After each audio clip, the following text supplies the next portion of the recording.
આમાં કોઈ બે જેવી બાઈને તમે દવાખાને લઈ જાઓ, ડિલિવરીનો કેસ હોય તો દવાખાને પોગે નહીં. એટલે અમારે એ પરેશાન એવું છે કે આ ભાજપ સરકાર અમારે જોતી જ નથી.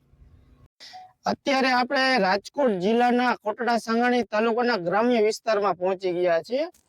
હજી સુધી કે છે પાસ થઈ ગયો છે, પણ કોઈ જાતનું કઈ કામગીરી કરવામાં આવતી નથી. અને તો ઇલેક્શન આવે તે ટાઈમે ટૂંકમાં પ્રોમિસ કરીને જાય છે, તે પછી કઈ કામ થતા નથી. ભારતના નાગરિક જ છો ને? હા, હું ભારતનો જ નાગરિક છું ને. આ વિસ્તારમાં ઇલેક્શન થાય છે કે ન થતું? થાય જ છે. વોટિંગ બીજેપી ને કરી તોય છતાં આવો અન્યાય થાય છે અમારી આ રસ્તો પર. અહીં આવે છે કે નહીં? એટલે ચૂંટણી હોય ત્યારે આવે છે, ચૂંટણી પછી દેખાય છે ક્યારેય? ચૂંટણી પછી કોઈ જોયા નથી જોયા ને. એટલે અમે 5-6 વ્યક્તિને પૂછ્યું, બધાનો મંતવ્ય એ છે કે ઇલેક્શન હોય ત્યારે આવે, ત્યાર પછી કોઈ આવતા નથી. આ રસ્તાથી પ્રોબ્લેમ તો થતો હશે ને બધા માણસોને? પ્રોબ્લેમ તો સાહેબ તમે જોવો છો ને, આ પ્રોબ્લેમ શું થાય. એટલે અમે તો વિડીયોમાં બતાવ્યું, પણ માણસોને ખ્યાલ આવે ને કે પબ્લિકને ખરેખર તકલીફ પડે છે એમ. પડે જ છે. આમાં કોઈ સાહેબ બીજું તો શું કરું, બૈરા ભેગા છે છતાંય બોલું છું, મારી ઘરવાળી છે. આમાં કોઈ બે જેવી બાઈને તમે દવાખાને લઈ જાઓ, ડિલિવરીનો કેસ હોય તો દવાખાને પોગે નહીં. બરાબર. તમે સાંભળો છો ને કે ડિલિવરી વાળો કેસ હોય તો હોસ્પિટલે ન પોગે, રસ્તામાં ડિલિવરી થઈ જાય, કે પછી બીજું ગમે તે થઈ શકે. ડિલિવરી થઈ જાય તો કાંઈ તકલીફ નથી, પણ જો બીજી તકલીફ ઊભી થાય તો એના ઘરના એના પરિવારને શું સમજવાનું એમ આ રસ્તાના પ્રોબ્લેમથી. તમે શું કહેવા માંગો છો? અમે તો સરકારને શું કહે કે સરકાર કંઈક રોડ પર રસ્તા સારા કરે તો સારું એમ.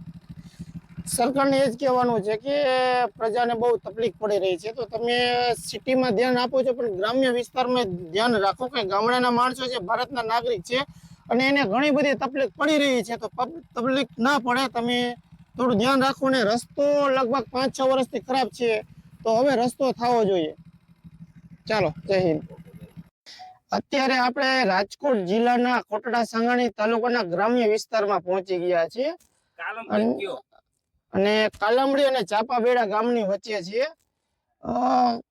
ઘણી ફરિયાદ હતી રસ્તા બાબતે, તો આજે અમે અહીંયા પહોંચ્યા છીએ, અને રસ્તામાંથી જે મુસાફરી નીકળી રહ્યા છે, તો એની પાસેથી થોડોક અભિપ્રાય લઈએ, કેટલા વર્ષથી રસ્તો ખરાબ છે અને પ્રશાસન એના પર કોઈ ધ્યાન આપે છે કે નહીં, આપણે પૂછીએ. તો તમારું શું કહેવાનું છે? આ રસ્તો તો બહુ ખરાબ છે, અને કેટલા વર્ષથી આ ખરાબ છે, અને આના કારણે તમને લોકોને શું તકલીફ પડી રહી છે? આ રસ્તો ઓછામાં ઓછો 7 વર્ષથી ખરાબ છે. અને ધારાસભ્ય શ્રી ભાનુબેન બાબરિયા આવે છે, આની પેલા લાખાભાઈ સાગઠિયા હતા, તે કહેતા કે રસ્તો થઈ જાય છે. હજી સુધી કે છે પાસ થઈ ગયો છે, પણ કોઈ જાતનું કઈ કામગીરી કરવામાં આવતી નથી. અને તો ઇલેક્શન આવે તે ટાઈમે ટૂંકમાં પ્રોમિસ કરીને જાય છે, તે પછી કઈ કામ થતા નથી. આ જે વિસ્તાર છે ને, અહીંયા 30 વર્ષથી બીજેપીના એમએલએ ચૂંટાઈને આવે છે ને. ભાનુબેન બાબરિયાની વાત કરીએ તો ભાનુબેન બાબરિયા અત્યારે 3જી વાર એમએલએ બન્યા છે, અને અત્યારે મિનિસ્ટર છે, કેબિનેટ મંત્રી. કેબિનેટ મંત્રી છે, પણ આ ગામડા ટૂંકમાં કોઈ દી એનું વિઝિટ કરવા નથી આવતા, કે કોઈ દિવસ આ રસ્તા ઉપર તૂટાણા પછી કોઈ દિવસ એકવાર તૂટાઈ ગયા તે પછી ક્યારે આવ્યા નથી ભાનુબેન બાબરિયા. સાંભળો, આ ભાનુબેન બાબરિયા આ વિસ્તારમાં 3જી વાર એમએલએ થયા, અને અત્યારે કેબિનેટ મંત્રી છે. ગ્રામ્ય લોકોનું કહેવાનું એવું છે કે જ્યારે ઇલેક્શન હોય ત્યારે આવે છે ને ત્યાર પછી ક્યારે આવતા નથી. અને જો કેબિનેટ મંત્રી છે, કદાચ આમાંથી કોઈ પણ વ્યક્તિ કેબિનેટ મંત્રી હોય ને, તો 2 મહિનામાં રોડનું કામ થઈ જાય. તો મારું ભાનુબેન બાબરિયાને એ કહેવાનું છે કે ભાનુબેન, તમે અમારા બેન છો, અને અમે ગ્રામ્ય વિસ્તારમાં તમને 3જી વાર જો એમએલએ બનાવ્યા હોય તો ખરેખર તમારે ધ્યાન આપવું જોઈએ ને. આ રસ્તો 7 વર્ષ ખરાબ રહ્યો હોય, 7 વર્ષ ન હોવો જોઈએ. આ વિડીયોના માધ્યમથી અમે કહેવા માંગીએ છીએ, કમસે કમ 6 મહિનાની અંદર આ રસ્તો થઈ જવો જોઈએ. અને આપણે ગ્રામ્ય વિસ્તારના વ્યક્તિને વધારે પૂછીએ કે શું કહેવા માંગે છે સરકાર વિશે. ચોમાસા દરમિયાન આ જાનહાની થતા રહી ગઈ છે. ઘણી વાર એવા એક્સિડન્ટોના બનાવ બને છે, ઘણા લોકોના હાથ પગ ફ્રેક્ચર થઈ જાય છે, પણ કોઈ તંત્ર કાંઈ ધ્યાન દેતું નથી. હમણાં જની જ વાત કરો તો મેન્ટેનન્સ, રોડ મેન્ટેનન્સ આવ્યું હતું, તો એમાં મોરમની બદલે ભાઈ ધૂળ નાખવામાં આવી, અને ઉલટાના માણસો લસરીને પડે છે. એટલે કોઈ તંત્ર કાંઈ ધ્યાન આપતું નથી. ભારતના નાગરિક જ છો ને? હા, હું ભારતનો જ નાગરિક છું ને. આ વિસ્તારમાં ઇલેક્શન થાય છે કે ન થતું? થાય જ છે. વોટિંગ બીજેપી ને કરી તોય છતાં આવો અન્યાય થાય છે અમારી આ રસ્તો પર. ચૂંટણીના સમયે આપણે જે પણ પક્ષના માણસો હોય તો અહીંયા પ્રચાર કરવા માટે આવે છે? આવે છે, બધા આવે છે. તો ત્યારે તમે આ પ્રશ્નો રાખતા હશો, તો ત્યારે તમને પ્રશાસન જે પક્ષ હોય તેના તરફથી શું કહેવામાં આવેલું છે? બસ થઈ જશે, બસ થઈ જશે. હા.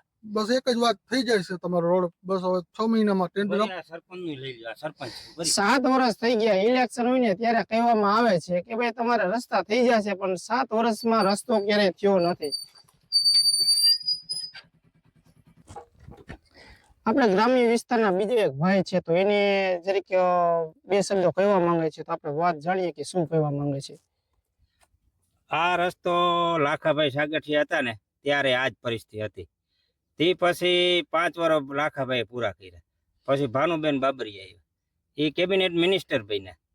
તો હજી આમનામ જ છે ને, એ તો મિનિસ્ટર બન્યા એ તો બરોબર, પણ અહીં કોઈ દી વિઝિટ નથી લીધી આવ્યા પછી. અને અમારા ગામમાં જાહેરમાં એવું કહી ગયા છે કે તમને હું ઉદ્ઘાટન કરવા બોલાવીશ, રસ્તો થઈ જાય, પણ એ મહિલું કઈ થયું નહીં. દુઃખની વાત એ છે કે ભાનુબેન 2 વર્ષથી છે, પણ એની પેલા લાખાભાઈ સાગઠિયા 5 વર્ષ પૂરા કર્યા ને 5 વર્ષમાં આ રોડનું કામ નથી થયું. 5 યર પ્લસ 2 યર 7 વર્ષ થયા. હવે આપણે જોઈએ કે આ કામ ક્યારે થશે. બીજેપીને ખરેખર શરમ આવી જોઈએ કે ભાઈ આટલા વર્ષો થઈ જાય છે ને વિકાસની વાતો કરે તો વિકાસ તમને રોડમાં દેખાય છે, અને આ રસ્તો અંદાજે 12 કિલોમીટર આવો જ ખરાબ કન્ડિશન છે, અને રાજકોટ સુધી આવો જ રસ્તો છે.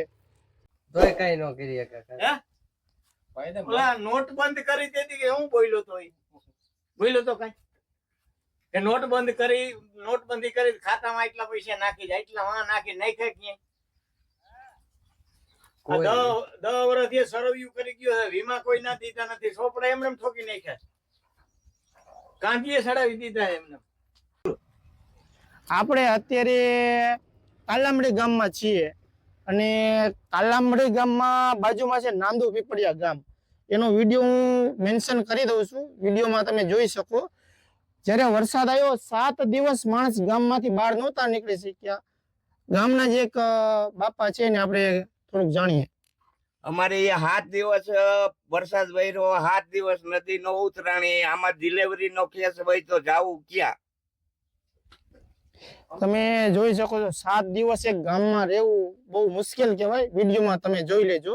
બીજું અહીંયા રસ્તો ખૂબ ખરાબ છે. 5 વર્ષ લાખાભાઈ પૂરા કર્યા અને 2 વર્ષથી ભાનુબેન આપણે કેબિનેટ મિનિસ્ટર છે, એ ગ્રામ્ય વિસ્તારના માણસો કહે છે. આપણે યુવાન વ્યક્તિ છે એની પાછી જાણીએ રસ્તા વિશે. હવે જો રસ્તાની તમે વાત કરું ને, તમે આ રસ્તેથી આયા ને તમે રસ્તો જોયો ને જી, હવે આ છેલ્લા 7 વર્ષથી આ રસ્તાની પરિસ્થિતિ હાવ ખરાબ છે. હવે કદાચ કોઈ આપણે ડિલિવરી વાળી કોઈ ભાઈને કદાચ લઈ જવું હોય ને તો આપણે એકવાર વિચાર કરવો પડે કે આ રસ્તામાં જવું કેમ.